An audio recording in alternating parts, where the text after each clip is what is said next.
pour un PEA-PME centré sur les entreprises françaises en ce mois de mai 2025? C'est la question à laquelle on va répondre dans cette vidéo. Pensez à vous abonner à la chaîne si ce n'est pas déjà fait. On commence tout de suite avec les paramètres du screener. On prend la cotation principale et les entreprises qui se négocient en France, en panel d'industrie duquel j'enlève tout ce qui est rate, banque, finance, banque, assurance, heu, biotech, laboratoire pharmaceutique, et cetera. Automobile aussi, on va enlever, hop. Financial services, on va enlever. Voilà, ça, bon, ça nous laisse quand même un bon panel d'industrie dans lequel on va pouvoir piocher. Alors, pour approximer les entreprises qui sont éligibles au PEA-PME, j'ai mis les entreprises qui ont une market cap de moins de 1 milliard d'euros. C'est un des critères. Mais il y a aussi un autre critère qui est moins de 5 000 employés et moins de 2 milliards d'euros de chiffre d'affaires. Bon, restons simples, on va mettre moins d'1 milliard de market cap, plus de 100 millions de market cap pour avoir des dossiers qui ne sont pas trop liquides et sur lesquels la communication est quand même correcte. On prend des dossiers qui ne sont pas trop fragiles, donc on veut moins de 3 fois l'EBITDA en dette nette. On veut une croissance du chiffre d'affaires qui soit à minima positive en rythme annualisé sur 5 ans.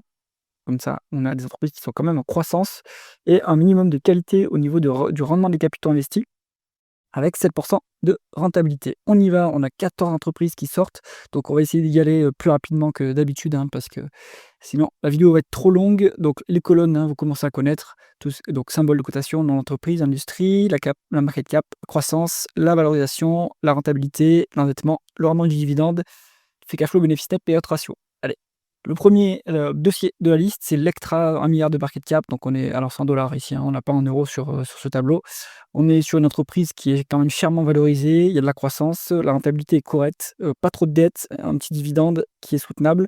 Lectra, pour les amateurs de croissance, je pense que ça peut être pas mal, en ratio cours free cash flow, on est quand même pas trop élevé. Donc en multiple de VE sur EBITDA, ça commence à être un peu tendu. Mais la croissance est là, donc ça se regarde, je pense, ce dossier pour les amateurs de croissance dans le logiciel. Ensuite, on a Manitou, ça c'est une société, allez, plus deep value maintenant. Avant, on avait une décote sur capitaux propres tangibles. Le cours a bien monté, j'ai l'impression. Les multiples de flux restent bas, hein. En plus, on a toujours un peu de croissance. Attention que c'est cyclique, ils sont sur les chariots élévateurs. On a une bonne rentabilité. La dette baisse, parce qu'elle était plus élevée que ça auparavant. Donc on a 1,9 fois l'EBITDA, c'est pas trop élevé. On a un bon dividende qui est soutenable en plus. Donc Manitou, je pense que c'est un bon dossier également à aller creuser plus en détail. Ensuite, on a Equasense. Donc là, on est sur l'ancien Pharmagest qui fait du logiciel médical en fait, hein. On est sur du coup une mid-cap. Il y a de la croissance, 8%, c'est pas mal. Les multiples sont un peu élevés quand même, il y a un peu de enfin, en VO sur EBITDA, on a 12,3, là, les multiples sont un peu élevés, donc on est un peu cher, mais il y a de la croissance.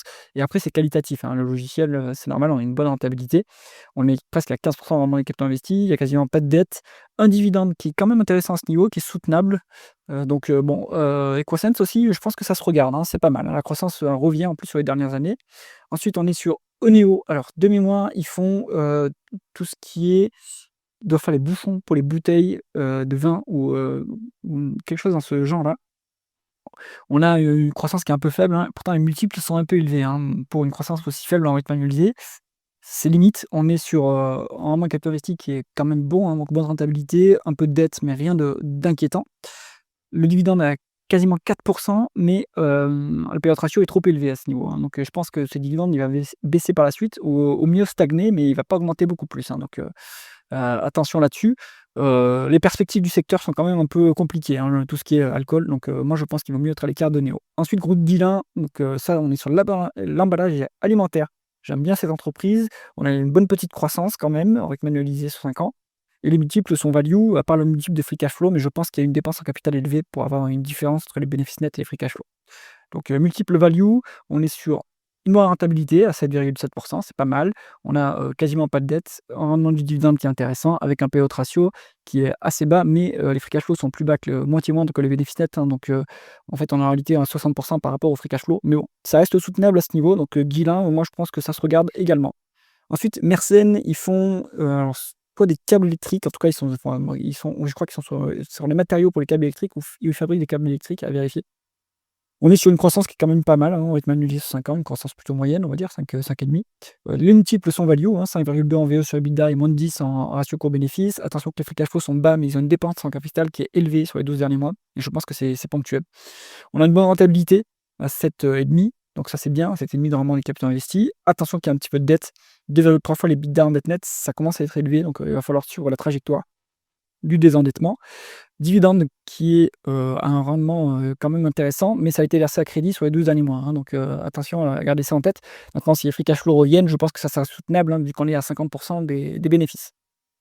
Pas mal, Mersenne aussi, je pense. Line Data Services, on est, sur du logiciel, il y a pas de croissance à rythme annualisé sur 5 ans, donc ça, c'est un peu dommage et les multiples sont un peu élevés pour une société qui a pas de croissance. Donc 10 en VE sur EBITDA, plus de 10 en ratio court-bénéfice et 9 en ratio co cash flow, donc ça, c'est un peu cher, je trouve, pour une société qui a pas de croissance. Maintenant, la rentabilité est là, hein, on est à 14,4 en rendement des capitaux investis. Donc s'il y a pas de croissance, ça veut dire qu'il dégage des bons free cash flow, hein. Ça semble être le cas, hein, puisque les free cash flow sont plus élevés que les bénéfices nets. Il y a un petit peu de dette quand même et on est, pas très, avec un dividende qui est pas très intéressant à ce niveau. Donc à mon avis, plutôt à l'écart de cette société. Delta Plus, donc là, on est sur l'équipement de protection individuelle. Est-ce que c'est un value trap, hein, cette boîte? Finalement, les multiples sont bas, mais ça monte pas vraiment, quoi. On a une bonne croissance à rythme annualisé sur 5 ans. On a une vue sur EBITDA de 9, ça, c'est pas mal. On a un bénéfice net de 32 millions sur une market cap de 36. Bon, on est légèrement à plus de 10 fois en termes de ratio court-bénéfice. Ça reste pas trop cher. Les free cash flow sont pas indiqués. Bon, le logiciel a pas réussi à charger, je pense, mais bon, on a une bonne rentabilité, opérationnelle, un bon rendement de capital investi, mais il y a trop de dettes, j'ai l'impression. 2,6 fois l'EBITDA en dette nette, c'est un peu élevé quand même. Donc ce dossier Delta Plus, ça me semble un peu fragile, plutôt à l'écart. Ensuite, on est sur, SMTPC, donc la société du tunnel Prado-Carénage. Alors j'en étais actionnaire il y a très, très longtemps. Ça, c'est une quasi-obligation, hein. On est sur, la société qui gère le tunnel qui passe sous donc le tunnel du Prado, à Marseille, qui est une filiale de, Vinci de mémoire ou, en tout cas d'un des concessionnaires. Il y a une OPA en fait, qui est contestée toujours. Alors je ne sais plus où elle en est cette contestation, donc il faut voir, mais du coup, le cours l'entreprise n'est pas très, très liquide. Je pense qu'on peut encore, acheter des actions, hein, on peut se positionner là-dessus, mais on y va surtout pour le rendement du dividende, hein. Il y a pas de croissance, hein, sur ce dossier. On est, bon, sur les multiples qui sont bas. Maintenant, on a un payout ratio qui est quand même élevé, mais les free cash flow sont bien plus élevés que les bénéfices nets, donc en fait, c'est soutenable à ce niveau. C'est le seul attrait de ce dossier, hein, c'est plutôt le dividende sur SMTPC. Ensuite, on est sur, Pull Up Entertainment, donc là, on est sur du jeu vidéo. On a de la bonne croissance quand même, des multiples qui sont bas, hein. En V sur EBITDA, on est très, très bas. On a -10 en ratio court-bénéfice. Les free cash flow sont négatifs toutefois, donc attention. Et là, j'ai l'impression que comme c'est du jeu vidéo, je sais pas si c'est la dépense en capital ou s'ils ont pas un problème sur le délai client et qu'ils se font avoir, enfin, en tout cas qu'ils ont un BFR qui les impacte trop. Donc il faut vérifier ce point-là quand même, hein. Un petit peu de dette, mais rien d'inquiétant et attention qu'il y a eu une dilution, assez énorme, sur les 12 derniers mois, hein, puisque le rendement de l'actionnaire est à -14, c'est quand même élevé, hein, comme niveau de dilution. Donc à vérifier. Rien que pour ça, je pense que moi, je me mettrais plutôt à l'écart de cette entreprise. Ensuite, Compagnie du Mont-Blanc, donc du Mont-Blanc, gestion de stations de ski. On est sur 8 de croissance du chiffre d'affaires en rythme annualisé sur 5 ans, mais ça, je pense que ça inclut, on va dire, le rattrapage post-pandémie. Les multiples sont value, hein. On est à 4,3 en VE sur EBITDA, 7,5 en ratio court-bénéfice, donc c'est pas très cher. On a, une bonne rentabilité des capitaux investis, hein, rendement des capitaux investis à 15, c'est quand même élevé. Un petit peu de dette, mais rien d'inquiétant à ce niveau. 1,7 fois l'EBITDA en dette, donc c'est bien. Un dividende qui est tout à fait intéressant, mais les free cash flow sont négatifs, donc ça a été versé à crédit. Donc à voir, par la suite comment se comportent les free cash flow parce que finalement on est qu'à 30 de bénéfices nets, en payout ratio. Donc bon, on pourrait, je pense avoir un niveau de dividende soutenable si les free cash flow reviennent. Ensuite, Claranova, on est sur du logiciel, 13,6 de croissance en rythme annualisé sur 5 ans, donc ça c'est pas mal. Un multiple de VE sur EBITDA qui est value, mais on a fait une perte sur les 12 derniers mois, mais en revanche les free cash flow sont positifs. Donc est-ce que c'est une perte? Donc du coup je pense que c'est une perte comptable. Et finalement, ces multiples sont quand même, très, très value, c'est peut-être potentiellement intéressant, hein. Claranova, on est à 23,4 de rendement des capitaux investis, ce qui est énorme quand même. Un petit peu de dette, mais rien de significatif. Il y a pas de dividende de versé, mais par contre, il doit y avoir un peu de rachat d'actions sur la boîte. Intéressant à creuser, Claranova. Je pense qu'il ne faut pas s'arrêter à cette perte, ça doit être de l'exceptionnel, donc je pense que ça, c'est intéressant. Alors freelance.com, c'est, une donc plateforme de mise en relation. Alors, j'avais vu une discussion intéressante sur X, hein, qui disait de bien retraiter les free cash flow et qu'en réalité, ils étaient pas à ce niveau-là, ils étaient, beaucoup plus bas, les free cash flow, en fonction de comment ils faisaient leurs calculs. Donc, si on peut s'en tenir en multiple de VE sur EBITDA, en tout cas, c'est value. On est sur de 7,6 en rendement des capitaux investis. et on est à moins d'1 fois l'EBITDA en dette nette, donc pas trop de dette, un rendement du dividende à 3 et les free cash flow équivalent bénéfice net, donc la rémunération de l'actionnaire est soutenable à ce niveau-là. Et enfin, ADL Partner qui est décuple, qui est aussi présent dans le fonds France d'indépendance AM, comme Guillain d'ailleurs, et comme Mersenne, hein, de mémoire. On est sur, c'est plutôt une société de conseil en data en fait. On est sur 9,5% de croissance sans rythme annualisé sur 5 ans, donc ça c'est pas mal. Des multiples qui sont raisonnables, hein, 7,7 fois la VE sur EBITDA, c'est pas très cher payé. Bon, on est à 12,5 en ratio court-bénéfice, mais bon, c'est, les free cash flow sont plus élevés que les bénéfices nets et on est à 7,9 en price to free cash flow. Donc je pense qu'on est plutôt sur une société qui dégage du cash maintenant.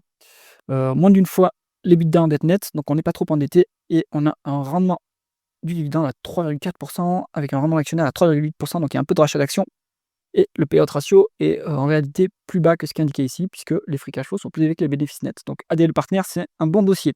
Qu'est-ce que je mettrais dans mon top 3? Je prendrais moi j'aime bien, je suis value, hein, pour un profil value.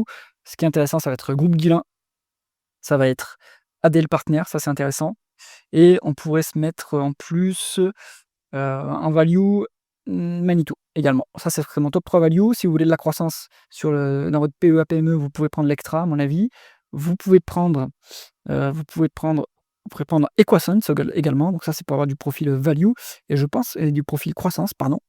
Et pour avoir un mix des 2, vous pouvez prendre Claranova, hein, parce qu'il y a de la bonne croissance et en même temps les multiples sont pas très chers. Mais il faut peut-être les retraiter, hein, ça cache quelque chose, hein, peut-être ces multiples qui sont, facialement, bas. Donc à vérifier quand même. J'espère que cette revue PEA-PME vous a intéressé. Si c'est le cas, mettez un pouce vers le haut et pensez à vous abonner à la chaîne. À bientôt.